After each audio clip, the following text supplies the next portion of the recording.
Naisumite na ng prosekusyon sa kaso ni dating Pangulong Rodrigo Duterte ang 139 items of evidence laban sa kanya. Ito ay kaugnay ng kinakaharap niyang Crimes Against Humanity case sa International Criminal Court.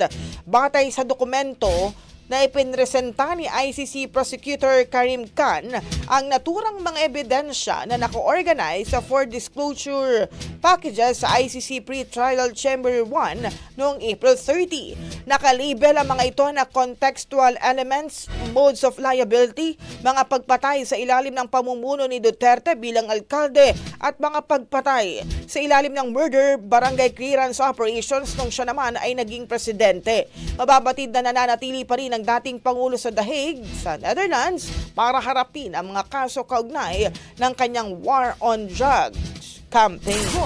Ang bahaging ito ay hatid sa atin ng Fast Relax. Tanggal ang sakit, ora mismo.